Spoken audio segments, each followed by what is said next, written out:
This is Glenn Andrews of the Life Doctrines.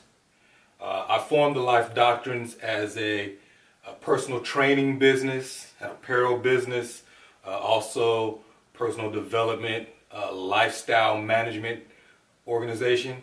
I have a background in corporate America as well as working in the government. I have a bachelor's degree from Morehouse. I have an MBA. I also have a Six Sigma Lean Green Belt, and I'm a certified personal trainer through the American Council of Exercise.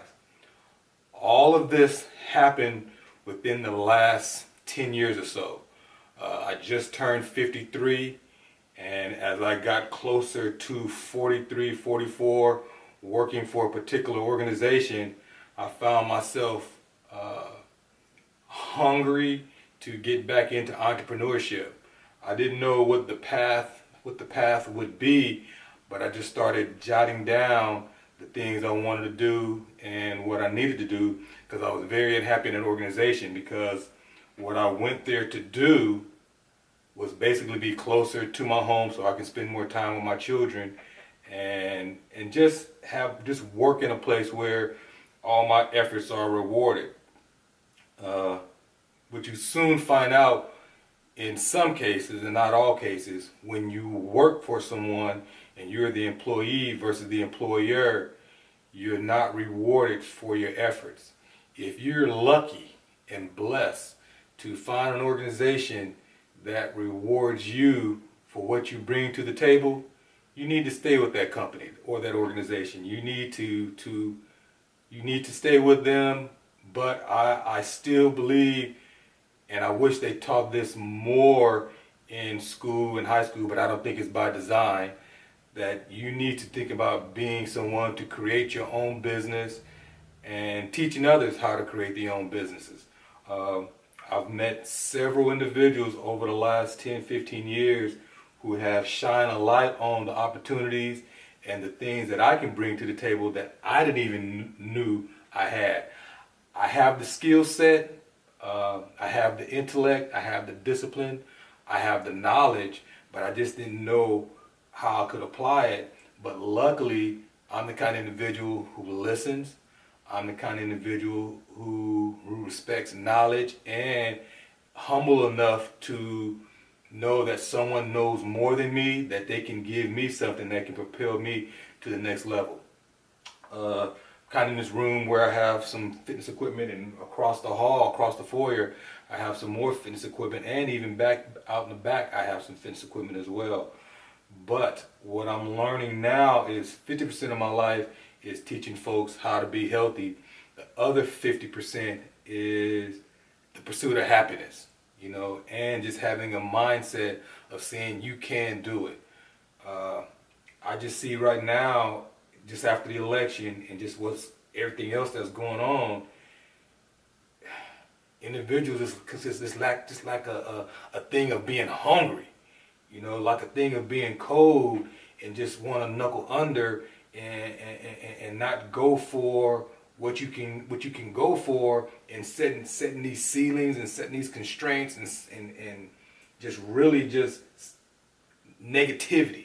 Just no energy to be positive, to go for stuff, to say, yes, you can do it. I am the perfect example of what is possible, and I'm not done. The whole idea of retiring at 65, retiring from what? Because that's one of those things that we've had in the United States, that you work for a company for 30, 40 years, then you retire, and Social Security and so on and so forth. That's gone and played out. In actuality, if you look at what the 1% or the top 10% or the top 20% have always done, there's no such thing as retiring. You have to always be on your hustle. You have to always be on your grind. That's part of, we are a civilized society, but there's a primitive nature to all of this.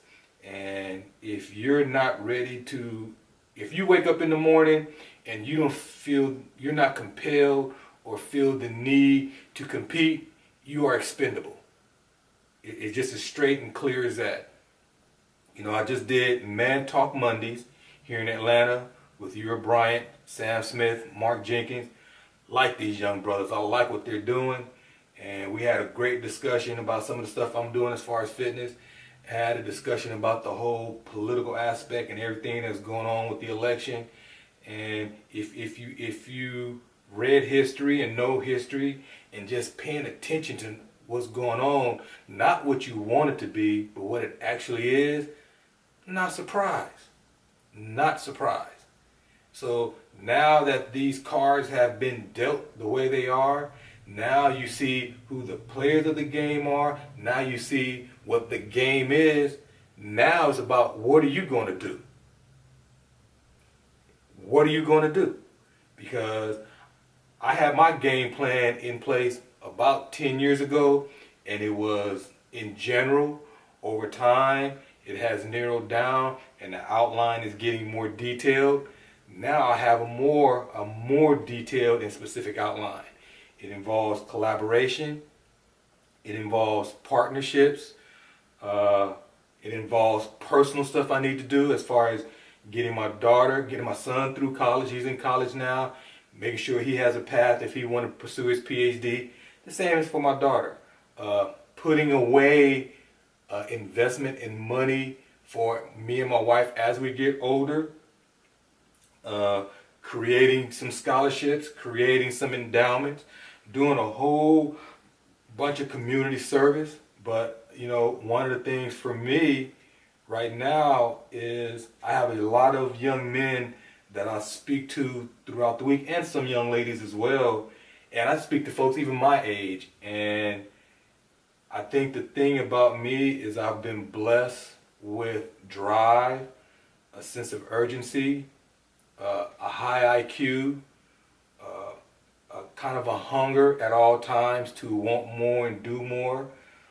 One of the things, and being unselfish. And one of the things I never really focused on, but I negotiated to a certain degree, was money, how much money, salary, commission, how much I should make. And I never focused on a dollar amount or material thing.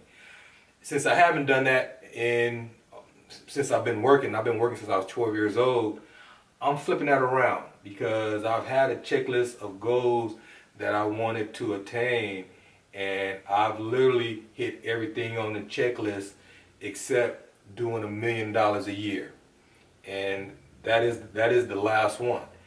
And I got comfortable over this last 2 years because I had got all the other things on the checklist, and for whatever reason I just found myself uncomfortable. One day on the way to work, because I'm a general manager of a fitness facility as well as an entrepreneur and have my own things going on. One day on the way to the facility, I saw this white vehicle heading my way. And being a car guy, because I also build hot rods as well, I see this car coming my way, and it was a white Lamborghini. I want to say it was a Aventador. And I knew what it was. It wasn't Huracan, it was a Aventador. And I'm like, whoa, interesting.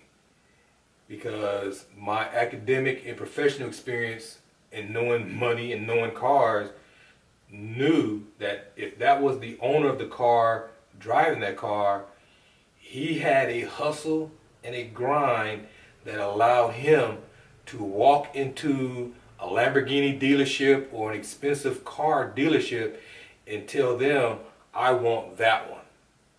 And at that moment, I realized I needed to get back on my grind. Not because I wanted what he had or she had, but it just reminded me that, one, I'm not dead yet. Two, I'm living to see another day. And three, there are some more things that I need to accomplish. So I threw out the idea of, you know what? I want me a Lamborghini. And the Lamborghini Huracan. So I got on YouTube, started looking at them, start seeing who sold them, who owns them around the world, and just looking at it versus watching TV, because I don't watch TV. I think TV is almost like swallowing poison. And if you look at TV, what's coming in you is basically what's going to come out of you. So I read more, and I watch specifically things that's going to improve me and make me better, whether it be health related, intellectually related, finance, how to build something, how to create something. So that's what I watch. So I don't watch TV. So as the last 3 or 4 weeks have gone on, I realized, you know what, I've accomplished a lot. I'm an author. I've published 10 books, some specifically to the Afrocentric experience. The others health related, talking about fitness. I have 4 blogs, the lifedoctrines.com, which is actually my website for personal training. I have the Mosaic of a Man, which is just a basic of bringing together different pieces of a perspective of what a black man sees, goes through, and views the world. I have GAM Chronicles, which is more of my activist side. And then I have Fitness Appliance, and that's where I review fitness equipment and talk about all the things that pertains to fitness, health, and wellness. And with all that, as well as apparel, I have hoodies, shirts, hats. Just finished doing a particular shirt called Hero for Hire, which is a spinoff from Luke Cage Power Man, because I am a comic book reader. Spawn and Luke Cage Power Man are my 2 favorite. And so with all this, I'm still not satisfied. And in seeing that Lamborghini coming down the street, what it told me was I needed to get back on my grind even more. I needed to get back on my hustle even more. And that was before the election. And I still feel the same way after the election. So, as a matter of fact, on election day, because my daughter was out of school and me and her wanted to go out to lunch, I went up to the Lamborghini dealership and took a look at some, met a salesman who I will remember his name because he don't know me from Joe Blow, and probably a lot of people go to a Lamborghini dealership and walk around and want to sit like window shoppers. I wasn't window shopping. I have a plan to have one by my birthday, which is next August, or by this time next year, which will be right around Christmas. So it's either going to be by my birthday or around Christmas. Elders have said, Glenn, you need to keep those kind of things secret. You know, those goals and those aspirations like that, you need to kind of keep them to yourself. Which I understand that, and that's that old protective, secure, secretive way when you've had individuals go through Jim Crow. But 2016, 2017, we're dealing with a new Jim Crow, and there are no secrets. So, in me saying what I've just said, by August or Christmas time this year, I hope to have me a Lamborghini Huracan. What that means is I've put in the work. I understand the process of grinding 7 days a week, at least 20 hours a day, because I know you need sleep for recuperation and rest so you can revitalize and recuperate and get ready for the next day to do what you need to do. That means partnerships, because I can't do it alone, which also means collaborations. And as I grow and move towards that goal, what the Lamborghini represents for me is the receipt and the validation of putting in work. I'm not doing it for the aspect of materialism. I'm not doing it for the aspect of because I'm trying to show off or be trying to hang with the Joneses, because I don't, I'm a fitness guy. I've been a corporate guy before, so that whole thing with hanging with the Joneses ain't never been my thing. I'm what they call a renegade alpha. It ain't who I stand next to. You know, I stand on my own, and that's how I've always rolled. However, I've gone as far as I can doing my own thing, so it's now at a point where